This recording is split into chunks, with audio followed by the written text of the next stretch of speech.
제가 어려서 어머니를 따라서 교회 부흥회를 많이 다녔습니다. 모태신앙으로 자라서 사실은 거의 반강제로 끌려다닌 것입니다. 기억하실지 모르겠습니다. 제가 작년 오후 예배 때 잠깐 와서 말씀을 전할 때 제 고향이 강원도 춘천이다라고 말씀을 드렸습니다. 혹시 기억하시는 분이 계실지 모르겠습니다. 제가 신앙생활을 하게 된 곳은 춘천에 있는 교동에 있는 교동교회라는 곳입니다. 기장측의 교회였는데요. 어머니가 그 교회를 처음 출석하게 되시면서 그 근방에 이제 사셨고요. 예수 그리스도를 만나셔서 신앙생활 열심히 하시던 중 저는 해마다 그 교회는 봄과 가을에 두 번에 걸쳐서 부흥성회를 항상 교회에서 행사로 여셨습니다. 저는 첫째 아들인 죄로 항상 가기 싫을 때 솔직히 많았지만 끌려서 어머니 손에 끌려서 부흥성회를 늘 엄마와 함께 다녔던 기억이 아직도 생생합니다. 제가 중학교 1학년 때로 기억을 합니다. 봄 교회 부흥회를 하는데 역시 그날도 어머니 손에 끌려서 솔직히 마음은 가고 싶지 않았으나 끌려서 부흥 집회에 참석하게 되었습니다. 어머니께서 강사 목사님 말씀을 듣고 합심하여 기도하는 시간에 유독 많은 눈물을 흘리시면서 거의 절규하며 애통함을 가지고 기도하시는 시간에 저는 한참 사춘기 때라 반발심도 많아서 기도까지는 가지 못했고 그냥 멍하니 그냥 겨우 앉아있는 수준이었습니다. 그런데 옆에 앉아 계신 어머니가 제 이름을 막 부르시는 것입니다. 이렇게 기도하시는 겁니다. 하나님, 제 아들 정윤이가 믿음을 갖게 해달라고 기도하시는 겁니다. 믿음을 갖게 해달라고. 그 기도를 하실 때, 그 집회에 참여했을 때 저희 가정의 정황은 어머니와 아버지와의 관계가 아주 심하게 안 좋았던 상황이었습니다. 이유는 단 한 가지, 예수 때문이었습니다. 아버지는 예수를 철저하게 부정하실 뿐만 아니라 예수 믿는 어머니를 핍박하시고 집에 있는 성경책을 다 뒷마당에서 태워버릴 정도의 좀 강팍한 상황이셨던 그때였습니다. 어머니는 죽기 살기로 더 하나님께 매달리셨고 그날 부흥회 때도 그래도 기도해야 되고 가장 어머니에게 간절했던 것은 상황이 이렇게 힘들고 남편에 대한 상황은 이렇게 어려웠지만 아들인 자녀인 저의만큼은 아들만큼은 믿음을 갖게 해달라고 간절히 기도하셨던 그 장면을 저는 기억합니다. 사실 제가 이 말씀 드리는 것은 어머니의 그 기도하는 모습을 보면서 귀로 들으면서 어린 아들이었던 제 마음엔 사실은 좀 많이 불편함이 있었습니다. 뭐가 불편했냐면 도대체 믿음이 뭔데? 엄마 아빠가 항상 다투셔야 되는가? 도대체 예수가 뭐고 교회가 뭔데 우리 집은 저 예수 때문에 저 교회 다니는 것 때문에 저 믿음이란 것 때문에 항상 이렇게 엄마 아빠가 관계가 안 좋으셔야만 되는가? 이게 어린 아들의 심정에서는 굉장히 어려운 난제였습니다. 굉장히 어려움이었습니다. 그래서 여러분에게 묻고 싶습니다. 여러분 믿음이 무엇입니까? 믿음이 무엇입니까? 우리는 믿음을 가지고 신앙생활합니다. 제가 이렇게 한번 질문을 좀 바꿔보겠습니다. 우리 제일교회 성도님들 가운데서 여러분이 노력해서 어떤 원인이나 근거나 이유, 요소, 동기를 제공해서 내가 합당한 만한 일을 해서 믿음을 소유하게 되신 분 계십니까? 계십니까? 한 분도 없으셔야 맞습니다. 아무도 없습니다. 오늘 로마서 4장 말씀을 보면 믿음의 조상 아브라함을 이야기하면서 바울 사도가 로마교회 성도를 향하여서 과연 그 믿음이 어디로부터 기인하며 그 믿음을 갖고 산다는 것이 무엇인가를 우리에게 말해주는 중요한 대목입니다. 우리가 기독교 신앙 안에서 흔히 아브라함이란 이 신앙의 인물을 예로 들면서 이렇게 말합니다. 바랄 수 없는 정에 바라고 믿었던 아브라함, 100세가 되던 때 주신 아들마저도 한치의 주저함이나 염려함이나 머뭇거림 없이 하나님께 제물로 바치고자 했었던 믿음의 조상인 아브라함. 그리하여 우리가 아브라함처럼 믿음 생활을 해야 된다. 아브라함 같은 신앙생활을 해야 된다라고 흔히 우리가 고백을 합니다. 그런데 먼저 확실하게 짚고 넘어가야 될 것이 바로 이 부분입니다. 어떤 부분이냐면 그 믿음이란 무엇인가를 우리가 온전히 정의하는 것은 굉장히 중요한데요. 그 믿음을 우리가 어떻게 소유하게 되었는가, 이것을 먼저 알아야 한다는 것입니다.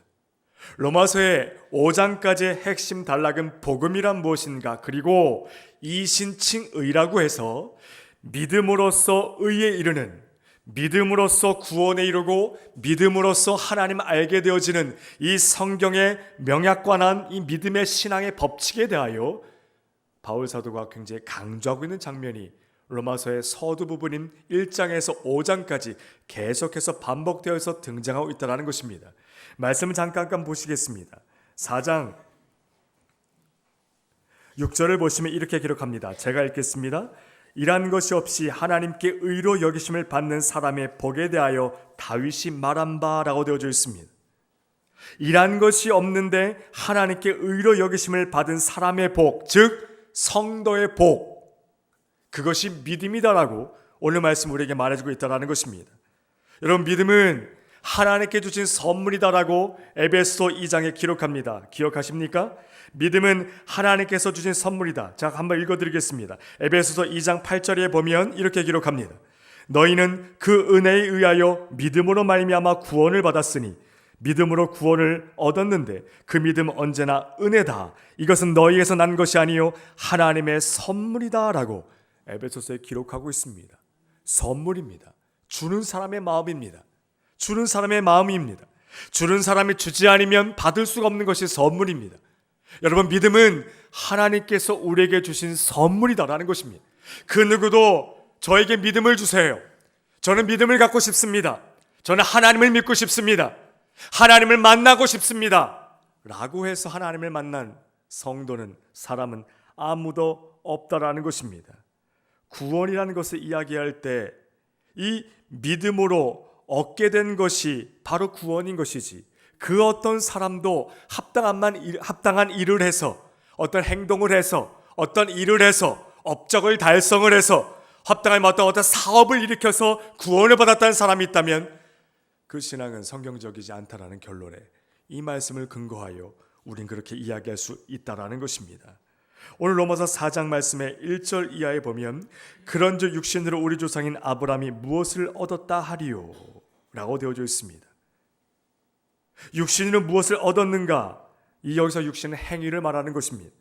아브라함도요, 어떤 행동을 했기 때문에, 우리가 잘못 이해하게 되면 아브라함은 아들을 바칠 만한 행동을 하고 그에 걸맞는 신앙생활 제대로 했기 때문에 복을 받았다라는 이야기가 됩니다. 이 관점이 왜 중요하냐면, 여러분께서 신앙생활 하시다가 안타깝게도 아무도 원하지 않지만 정말로 피할 수 없는 인생의 질고를 겪으실 때가 있습니다. 갑자기 가족 중에 육체 질병에, 육신의 연약함의 질병에 걸리게 된다든가, 자녀의 아픔이나 실패를 경험하게 된다든가, 직장이나 삶상의 고난과 어려움을 겪게 될 때가 있습니다. 그렇지요. 근데 우리가 흔히 이 말씀을 제대로 이해하지 못하면 이런 반응을 하게 됩니다. 내가 하나님 앞에 뭐가 잘못한 것이 있어서 내가 벌을 받는구나. 제가 질문 드릴까요? 제가 방금 드린 그 고백, 내가 하나님께 잘못한 게 많아서 이렇게 벌을 받는 거야, 이것이 성경적으로 맞습니까? 틀립니까? 맞습니까? 틀립니까? 완전히 틀립니다. 완전히 틀립니다. 여러분이 잘못한 것이 없어도 하나님 복 주십니다. 여러분이 믿음을 살려고 해도 하나님 여러분을 정금같이 만드시려고 고난을 주실 때도 있는 거예요. 하나님을 모르는 사람, 예수 그리스도를 영접하지 못한 자에게는 그냥 인과율이죠. 원인이 있어서 결과가 있는 것입니다. 잘 들으셔야 됩니다. 우리는 믿음을 소유하게 된데, 구원을 얻게 된데, 구원받은 성도로 하나님께 영광 돌리는 삶을 살아가게 되는 데는 그 어떤 작은 이유와 원인, 근거, 합당한 행위를 한 적이 없습니다. 요한복음 9장 1절에 보면 이런 장면이 나옵니다. 요한복음 8장을 보면 그 유명한 요한복음 8장 32절 말씀 혹시 기억하십니까? 진리를 알지니 진리가 너희를 자유케 하리라. 성전에서 바리새인들과 예수님이 일대 다툼을 벌이셨습니다. 논쟁을 벌이신 것입니다. 급기야 예수님께서 선언하셨습니다. 진리를 알지니 진리가 너희를 자유케 할 것이다. 그러자 바리새인들이 화가 엄청났습니다. 돌을 들었습니다. 예수를 죽이려고. 그때 요한복음 8장 마지막 절을 보면 예수님과 제자들이 그 돌에 맞아 죽을 위기에 처하여 생명을 지키고자 도망을 가십니다. 그리고 9장 1절에 보면 황급히 도망하는 그 상황이 전개되기 시작했는데요. 예수님과 제자들이 황급히 도망을 가야 됐습니다. 왜입니까? 바리새인들이 화가 나서 예수를 돌로 치려 했거든요. 황급하게 다급하게 도망을 가는 그런 상황이었습니다. 그런데 베드로와 제자들이 예수님을 따라서 막 도망가고 있던 상황에 갑자기 주님께서 도망가다 말다 갑자기 저기 방향을 바꾸시는 것입니다. 어디로 가시냐 하면 태어날 때부터 날 때부터 소경된 자, 태어날 때부터 앞을 보지 못하는 사람에게 예수님께서 다가가시는 것입니다. 베드로와 제자들은 당황했을 것입니다. 답답했을 것입니다. 왜요? 선생님, 주님, 지금 빨리 도망가야 합니다. 빨리 도망가야 합니다. 황급하게 도망을 가야 되는 상황이었습니다. 그런데 주님은 도망가다 말다 태어날 때부터 장님, 앞을 보지 못했던 자에게 다가가서 그를 일으켜 세우고 바닥에 흙 진흙을 움켜쥐어 손에 침을 뱉어 그 진흙을 이겨서 그 날 때부터 소경된 자의 눈에 그 진흙을 바르시더니 제자들에게 이 자를 데려다가 저 밑에 있는 연못가에 가서 이 자의 눈을 씻기라. 제자들이 그 명을 따라서 그 사람의 손을 부축하여 내려가 그 연못에 물을 가지고 그 진흙으로 이긴 그 눈을 씻었습니다. 그래서 어떻게 되어졌습니까? 눈이 떠졌습니다. 그 사건이 아주 그 유명한 실로암 연못 사건입니다. 여러분, 이 사실은 믿음이 무엇이고 구원이 무엇인지를 우리에게 설명해 주는 아주 중요한 대목입니다. 여러분, 태어날 때부터 소경된 자였습니다. 태어날 때부터요. 어땠을까요? 빨리 눈을 떠야지. 빨리 좀 소문만 듣던 메시아가 이 땅에 오셨다는데 그분을 내가 좀 만나서 어떻게든 좀 빨리 눈을 떠야지. 답답해. 우울해. 힘들어. 그랬을까요? 아닙니다. 여러분, 태어나면서부터 한 번도 앞을 보지 못했던 사람은 답답하지 않습니다. 눈을 떠? 어떻게 되면 뜨든가. 아니어도 상관없어. 왜요? 한 번도 본 적이 없습니다. 그런데 반면에 태어나서부터 정상으로 앞을 보며 살아가던 사람이 사고나 질병으로 인하여 시력을 잃게 되어 눈에 어떤 것도 보지 못하는 아픈 상황이 펼쳐지게 된 경우에는 눈을 감게 된 앞을 보지 못하는 그 이후의 삶은 정말로 마지못해 살고 죽지 못해 살고 그 전에 봤던 것이 계속 생각이 나서 막 자살 시도도 하고 그렇지요. 막 우울하고 답답해서 막 미치려고 합니다. 그런데 태어날 때부터 앞을 한 번도 보지 못한 소경은 전혀 답답하지 않더라는 것입니다. 무슨 이야기입니까? 태어날부터 소경되었던 그 자는요, 평상시와 다름없이 그냥 늘 앉아 있었던 곳에 앉아 있었고요. 그냥 하루 종일 멍하니 앉아서 혼자만의 생각에 빠져서 어떤 발자국 소리 듣고 마차가 지나가는 소리 듣고 그냥 그렇게 앉아 있었습니다. 그런데 그에게 예수님이 다가오시는 거예요. 날 때부터 소경된 자는 발자국 소리가 들으면 메시아 그분이신가? 메시아요, 주님이시여, 나에게 찾아와 주옵소서. 나의 눈을 뜨게 해주세요. 저 눈을 뜨고 싶습니다. 제 눈을 뜨게 해주세요 라고 하지 않았습니다. 그냥 멍하니 앉아서 하루 종일 시간을 보내고 있었던 평상시와 다름없던 그날 예수님이 그에게 다가가셔서 그를 일으키셨고 그 자의 눈을 뜨게 하셨던 것입니다. 예수를 만나기 전에 인간은 우리는요, 날 때부터 소경된 자와 같았습니다. 하나님이 필요하지도 않았고요, 있는지도 몰랐습니다.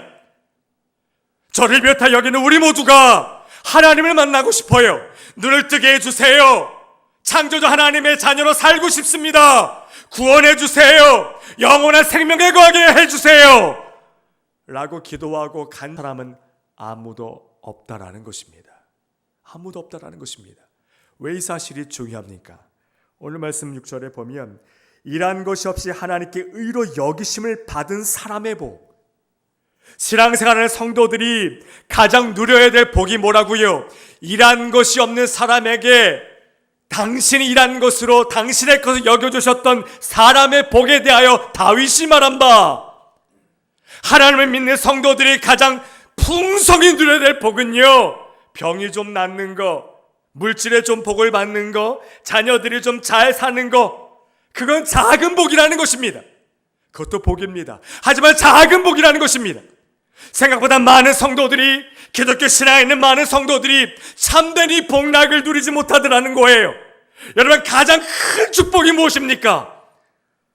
오늘 6절의 말씀, 일한 것이 없는 우리가 하나님의 의로 여기심을 받는 복이요. 뭔 얘기입니까? 구원해달라고 기도하지도 않았어요. 하나님 믿게 해달라고 구하지도 않았어요. 합당한 행동도 하지 않았어요. 그런데 주님이 우리를 찾아와 주셨어요. 우리를 자녀 삼아 주시고, 우리에게 믿음을 허락해 주시고, 우리에게 구원의 은혜를 베풀어 주셨다는 것입니다. 오늘 6절 말씀에 여겨 주셨다는 것은요, 이겁니다. 학생들에게 가장 큰 축복이 무엇일까요? 현실에 있어서 공부 좀 모자랐는데도 성적이 잘 나오고, 찍었는데도 맞고, 모르는 건데도 찍었는데 또 맞고, 이게 은혜 아닙니까? 그런데 우리가 100점을 받은 거예요. 근데 우리는 공부를 하지 않았어요. 그런데 민망하죠. 성적표 나오면 모르는 거 찍었는데 100점이 나오는 거니까 민망하지 않습니까? 그런데 선생님이 그 학생에 말하는 것입니다.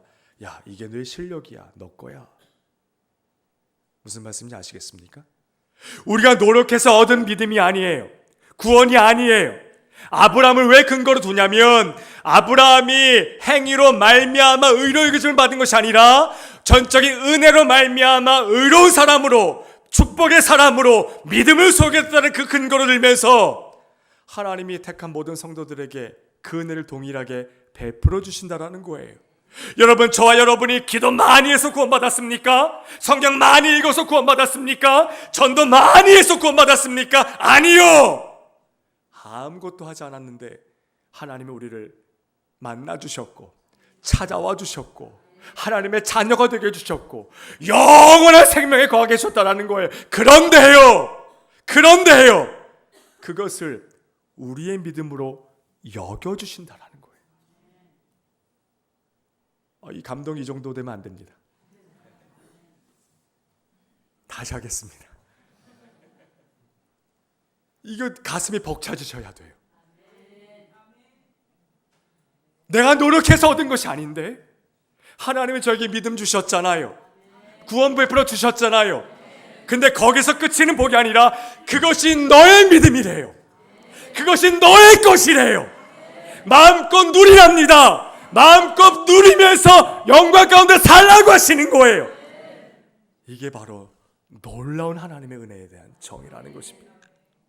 이것을 어떻게 정의하시겠습니까? 이것을 어떻게 정의하시겠습니까? 작년 1월 첫째 주였습니다. 제가 교회를 개척해서 딱 만 3년이 되었습니다. 제가 작년 이맘때 여기 와서 오후 예배 말씀을 전할 때 제가 잠깐 부탁을 드리고 또 담임 목사님께서 말씀해 주셔서 저와 저희 교회를 위해서 기도해 주셨던 것 같아요. 작년에 비해서 또 좀 부흥을 해서 이제는 200명이 좀 넘어가고 있습니다. 개척 3년인데 요즘 어려운 현실에서 은혜를 많이 주고 계시는데요. 정말 우리 지역의 성도님들이 기도 세게 해주셨던 것 같아요. 혹시 안 해주셨던 분들은 이번에 해주셔도 됩니다. 작년 1월 첫째 주였습니다. 저희 교회는 이렇게 매일 새벽 기도를 못하는 교회입니다. 가든5의 큰 업무시설에, 회사가 입주해 있는 대형 업무시설에 세를 얻어 들어가서 공유시설인 대강당을 예배실로 사용하면서 교회 개척을 시작을 해서 거기서 예배를 드리다 보니까 새벽 기도를 못해요. 저희는. 성도들이 좋아하세요. 웃으시라 드린 얘기입니다. 각자 쳐서 저도 다른 교회에서 새벽 기도를 드리고 있고요.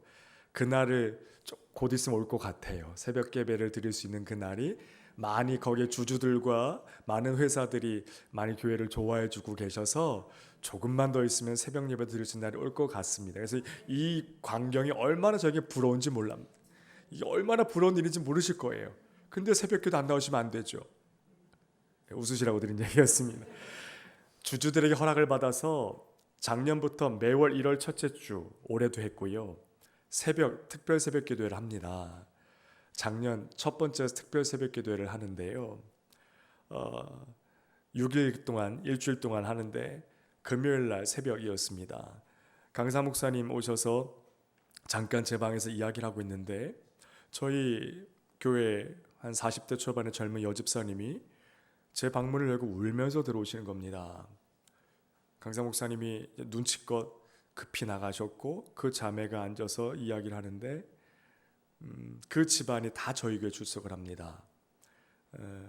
남편 가정 그리고 시아버지까지 출석을 하시는 가정이었는데 그 시아버지의 아내 되시는 시어머니께서 3년 전에 갑작스럽게 소천하셨거든요. 그리고 이제 시아버님과 함께 이제 3남매가 저희 교회를 출석했는데 사실은 그 3남매 중에 첫째 딸 그 자매의 시누이는 교회를 나오지 않았어요.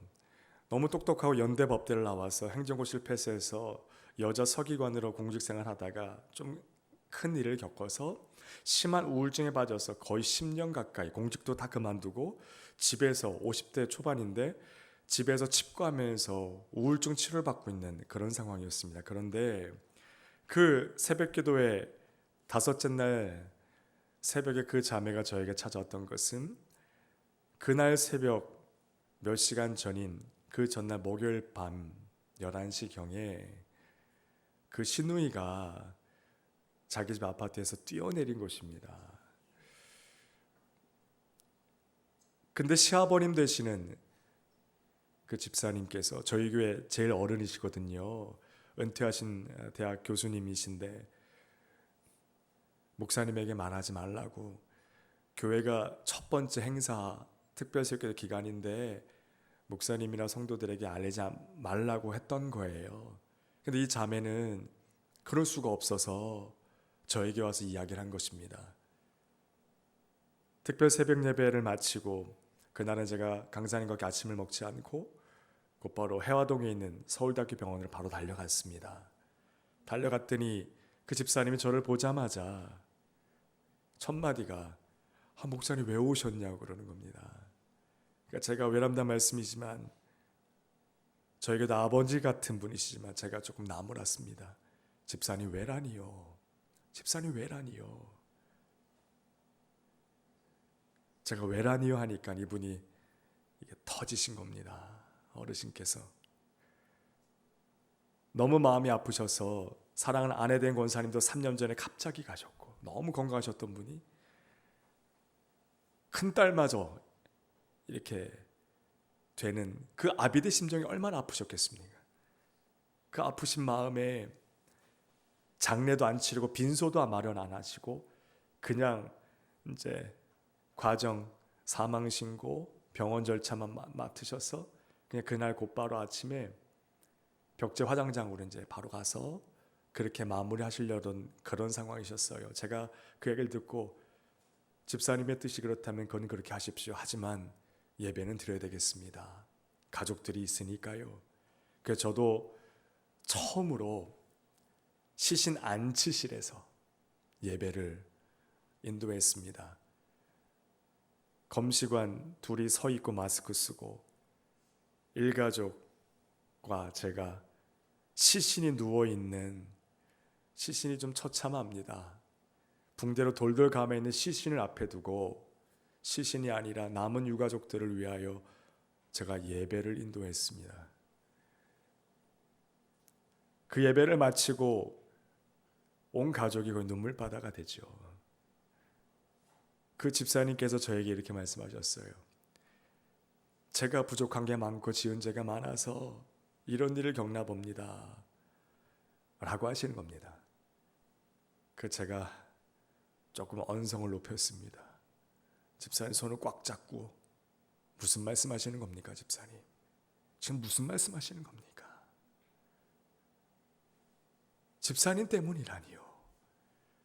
아비로서의 그 절망감은 어떻게 드릴 말씀이 없습니다. 저도. 하지만 그게 아닙니다. 그게 아닙니다. 여러분, 우리가 어떻게 얻은 구원입니까? 우리가 어떻게 얻은 구원입니까? 여러분이 살아가시면서 겪게 되는 많은 아픔과 힘든 일들 지금도 상당히 많이 계실 것입니다. 이 성회를 왜 하나님께 허락하셨다고 생각하십니까? 로마서 1장 16절 17절 함께 읽었습니다. 바울이 말합니다. 내가 복음을 부끄러워하지 아니하노니, 부끄러워하지 아니한다라는 것은 복음만을 자랑한다라는 거예요. 믿음만을 자랑한다라는 거예요. 믿음으로 뭐 경제적인 것이 어떻게 되든지 사업이 잘 되든지 그걸 자랑하는 것이 아니라 이 믿음 주신 것만을 자랑하고 살겠다라는 것입니다. 내가 복음을 부끄러워하지 않으노니 이 복음은 모든 믿는 자에게 구원을 주시는 하나님의 능력이 됨이라. 첫째는 유대인에게요 그리고 헬라인에게로다. 이 복음에는 하나님의 의가 나타나서 믿음으로 믿음에 이르게 하나니 기록된 바 오직 의인은 믿음으로 말미암아 살리라 함과 같으니라. 굉장히 중요한 말씀이 등장을 합니다. 믿음으로 믿음에 이르게 한다라고 말씀을 기록합니다.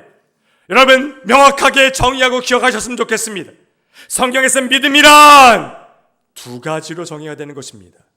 로마서 1장 17절에 믿음으로 믿음에 이르게 하나니라고 되어져 있습니다. 믿음이 두 가지로 표현되어지죠. 첫 번째 믿음은 구원 얻는 믿음입니다. 이것은 하나님이 전적으로 우리에게 베풀어 주신 놀라운 은혜인 것입니다. 구하지도 않았고 날 때부터 석영된 자처럼 하나님의 필요도 못 느끼고 이 세상에 하나님을 아직 모르는 많은 사람들처럼 그냥 한번 잘 먹고 잘 즐기고 떵떵거리며 사는 것이 인생인 것뿐이야 라고 우리도 감각할 수 없고 하나님의 필요도 못 느낄 때 주님이 그 날 때부터 소경된 자를 찾아와 주셨던 것처럼 하나님이 우리를 찾아와 주셔서 우리에게 믿음을 주신 것입니다. 믿음으로 믿음에 이르게 하나니. 두 번째 믿음 무엇일까요? 첫 번째 믿음은 구원 얻는 믿음, 두 번째 믿음은 구원받은 성도들의 믿음입니다. 이 믿음을 우리가 이루어가는 것이지요. 그런데 우리는요 대부분 이 후자, 이 두 번째 믿음만을 자꾸 생각을 하세요. 그러니까 안 되는 일이 생기면 내가 부족했나 봐. 그 생각 자체는 틀리지 않습니다. 신앙생활 하다 보면 슬럼프가 있으시지요. 기도도 안 되고요. 새벽자들 나와도 기도를 안 되고 그냥 눈물만 날 때도 있으시지요. 믿음 생활 하는데 아픔을 겪을 때가 있습니다. 실패를 맛볼 때가 있습니다. 하지만 그때 우리가 기억해야 되는 것은 첫 번째 믿음이라는 것입니다. 로마서 1장 17절에 어떻게 기록을 합니까? 이 믿음으로 믿음에 이르게 하는 것입니다. 잘 들으세요. 이 믿음에 이르게 하는 것이 아니라 구원 얻는 믿음, 하나님의 선물과 은혜를 주신 그 믿음이 믿음에 이르게 하는 것입니다. 그래서 우리가 신앙생활 하면서 특별히 슬럼프가 찾아왔을 때, 곤고함과 어려움에 빠졌을 때, 기도도 잘 되지 않고 먹먹해지고 답답해졌을 때 신앙생활에 매일매일 우리가 아침마다 생각해야 될 믿음은요, 내가 어떻게 구원받았는지, 내가 어떻게 하나님을 믿게 되었는지를 아침마다 생각하셔야 된다는 거예요. 내가 어떻게 구원받았는지가, 여러분이 어떻게 성령 충만해 주시고 열정적인 신앙생활 하실 수 있는가 잘 기억하셔야 돼요. 우리는 무지하고 다 양 같아서 기도 좀 하다가도 또 놓게 되고 맨날 그러시잖아요. 그렇죠? 한때는 뜨거웠고 과거의 이야기가 되어버리고, 내가 50대 때는 60대 때는 40대 때는 30대 때는 20대 때는 청년 때에는 이렇게 했는데 과거형이 되면 안 된다는 것입니다. 왜 과거형이 되면 안 됩니까? 하나님 날마다 우리에게 은혜를 더해 주시는 분이시기 때문에 그렇습니다. 우리가 생각해야 될 것은 어떻게 구원을 얻었는가? 살아가며 겪게 된 많은 인생의 즐거움을 통하여 우리 믿음이 흔들릴 때가 있어요. 아픔을 겪게 될 때가 있습니다. 여러분, 기독교 신앙에서 믿음이 비나이다 천지신명님께 비나이다. 시대마다 나라마다 예외 없이 지금까지도 있는 무속신앙이라는 거 아십니까? 무속신앙을 들어보셨지요? 비나이다 천지신명님께 비나이다. 무속신앙의 핵심은 뭡니까? 지성이면 감천입니다. 그 기도를 드리는 사람의 지성이 제일 중요합니다. 하지만 성경의 말씀을 믿는 기독교 신앙은 그게 아니죠. 무속신앙은 지성이 중요하고 내가 정성을 든 내가 중요하고 나의 목적이요. 비나이다 대상은요, 산이든 바다든 곰이든 돼지든 소도 상관이 없어요. 믿음의 대상에는 전혀 관심이 없는 게 무속신앙이죠. 중요한 건요, 내 지성이고요. 지성이면 감천이라 내가 원하는 것이 자식이 사는 일이 잘 되고 내가 건강하고 이것이 전부인 거예요, 무속신앙은. 근데 기독교 신앙은 그와 다릅니다. 전혀 다릅니다. 무엇이 다릅니까? 우리는 믿음의 대상 하나님, 성부, 성자, 성령 하나님이 전부입니다. 내 뜻이 이루어지지 않아도 우리는 실망하지 않습니다. 하나님의 뜻이 이루어지기만 하면 되는 것입니다. 그래서 우리가 매일 기쁘게 주님과 함께 찬송하며 인생의 길을 걸어갈 수 있는 거 아닙니까? 돈이 없어도 대단한 성공을 이루지 못해도 상관없이, 물질이 어려워도 관계가 어려워도 상관없이 우린 날마다 찬송하면서 인생의 그 길을 걸어갈 수 있게 된 하나님의 자녀가 되었다라는 거예요. 근데 우리 성도들의 생각보다 신앙생활에 많은 기쁨을 놓치고 계시는 모습을 보게 돼요. 여러분, 우리는 비나이다가 아니에요. 믿음이란 무엇입니까?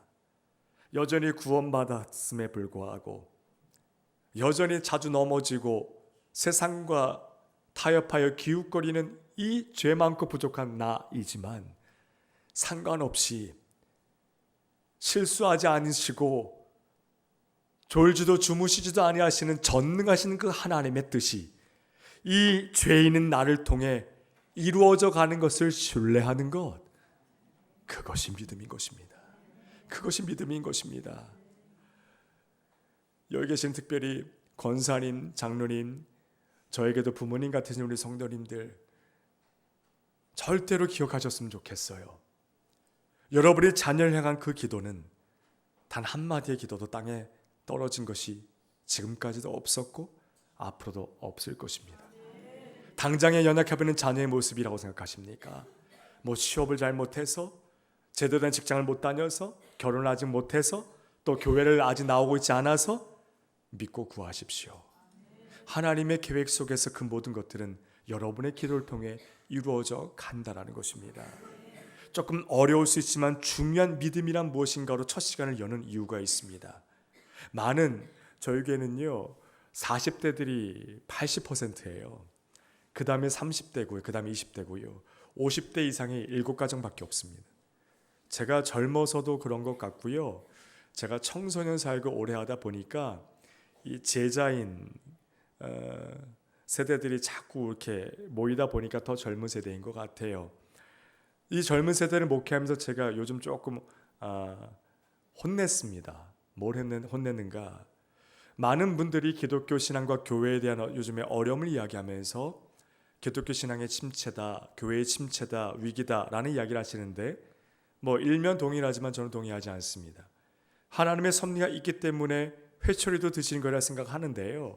그러면서 많은 분들이 교회와 우리 신앙의 문제를 말씀하시면서 뭐 기복신앙을 멀리해야 돼, 뭐 성경적으로 돌아가야 돼, 다 맞는 이야기죠. 맞는 이야기죠.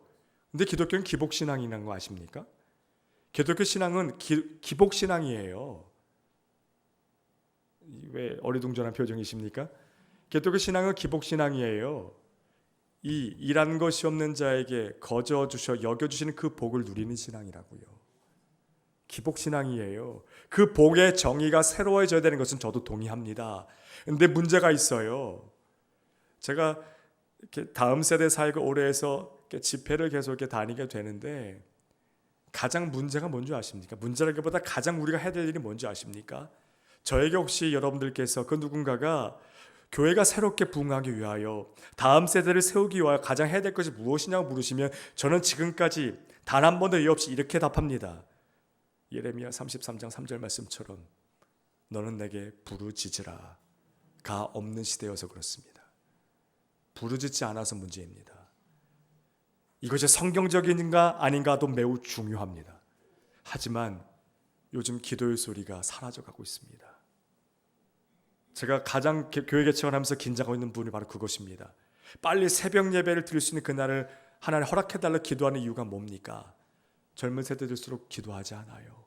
구하지 않아요. 뭐 똑똑해요. 책도 많이 보고 성경도 되게 많이 알아요. 근데 구하지 않아요. 하나님 기뻐하시지 않아요. 여러분, 행여 우리가 잘못 구하는 것이 있어도 하나님은 옳게 응답하시는 분이세요. 믿으십니까? 믿으십니까? 부르짖지 않아서 문제인 시대라고 생각을 해요. 기도의 소리가 작아져 가고 있어요. 예전에 제가 못 모르고 불만도 많았지만 어려서 믿음이 없어서 어머니와 함께 기도원을 다니고 새벽 재단에 가고 부흥성에 했을 때는요, 정말로 뜨거웠어요. 성경을 몰랐어도 하나님의 사랑했고요, 아버지께 구하는 믿음이 있었어요. 언제부터 우리가 그렇게 똑똑했습니까? 언제부터 우리가 그렇게 잘났습니까? 아버지께 구하는데 뭐가 그렇게 논리가 있어야 됩니까? 구하셔야 돼요. 믿음으로 구하십시오.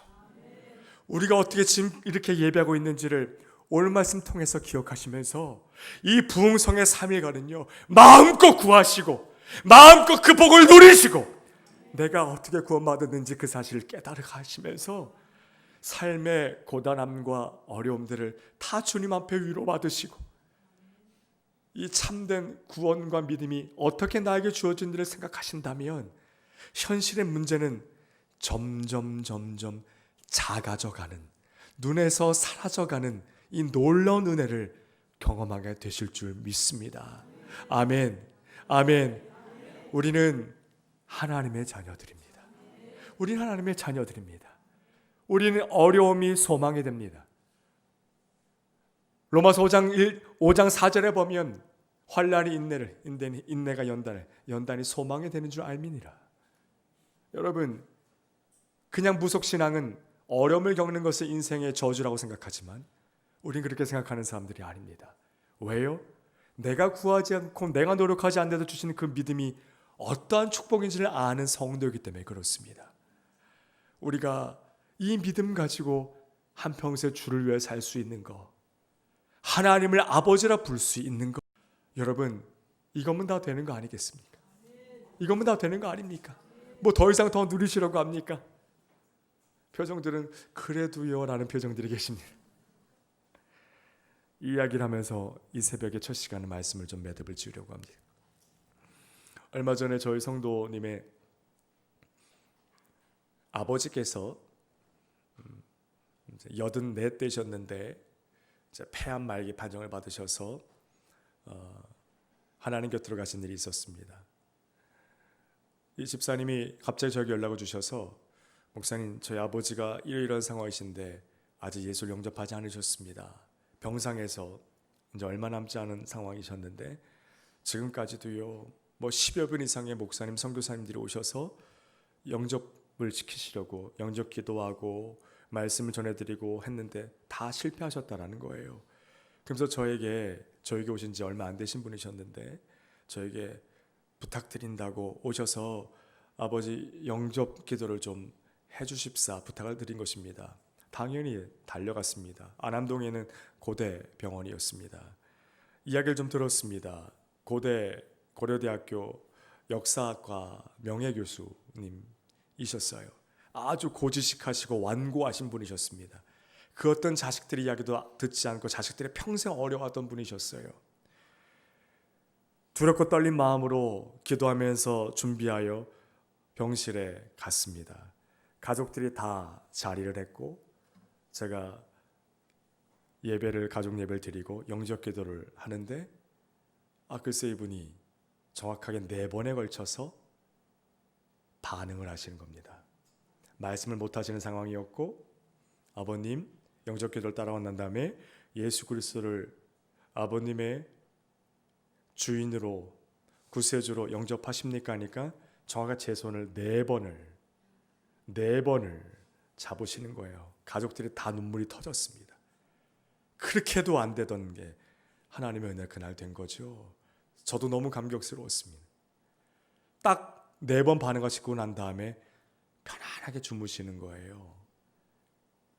그 이틀 뒤에 아버지 하나님 곁으로 가셨거든요. 딱 4번을 반응하시고 난 다음에 조용히 잠드시고 계시는 그 어르신을 물끄러미 가족들과 함께 가족들은 딸들이 울고 난리가 나셨죠. 제가 이렇게 바라보는데 제가 그 어르신의 발을 주무르는데 이런 마음이 드는 겁니다. 2가지 마음인데요. 첫 번째는 너무 감사한 겁니다. 하나님께 이 아버님을 구원해 주시고 이 얼마 남지 않은 생애 시간에 자녀로 받아주신 것이 너무 감사했고요. 두 번째 마음은 너무 안타까웠습니다. 뭐가 안타까웠냐면 84년의 생애 동안 하나님을 위하여 이분은 살지 못하셨잖아요. 이 두 가지가 우리 그리스도인들이 가져야 될 마음인 것 같아요. 구원해 주신 것이 얼마나 감사합니까? 그래서 단 하루를 살아도 주를 위하여 살 수 있는 우리 인생이 되어져야 합니다. 하나님을 위해 살 수 있는 것이 성도가 누릴 수 있고 누려야 되는 가장 큰 축복이라는 사실을 잊지 마십시오. 하나님의 영광을 위해서 사는 것에는 믿음이면 된답니다. 많은 돈도 아니고 대단한 사회적 명성과 지위도 아니라는 것입니다. 여러분, 우유제일교회 45년 동안 하나님께서 이 교회를 이렇게 멋지게 인도해 주셨다는 사실을 우리가 기억할 때 교회를 이루시는 성도들의 이 믿음의 고백과 하루하루의 영광 돌림의 삶을 통하여 이 교회를 통하여 하나님의 나라가 더욱더 이루어져 갈 줄 믿고 기대합니다. 우리 믿음으로 삽시다. 믿음으로 삽시다. 대박 맞으신 거예요. 대박 나신 거예요. 이 시간에도 하나님 모르고 잠들어 있는 세상에 수많은 영혼들이 얼마나 많습니까?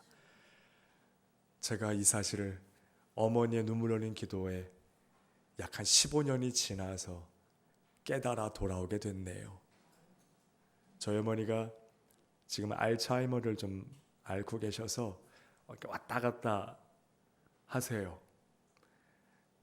근데 그 어머니를 보면서 얼마나 감사하냐면 하나님은 저희 어머니를 통해 저희 가족을 구원하셨고, 제가 작년에 와서 말씀 고백 드렸던 거 기억하십니까? 저한테 허락도 없이 바치셔서 하나님께 제가 지금 이 자리에서 이 귀한 교회에서 이 귀한 여러분과 함께 말씀을 나누게 된 것입니다. 여러분, 믿음이면 충분합니다. 아멘.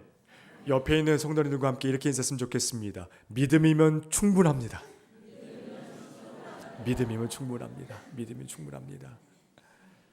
이 눈에 아무 증거 아니매여도 믿음만을 가지고서 늘 걸으며 이 귀에 아무 소리 아니 들려도 하나님의 약속 위에 서리라.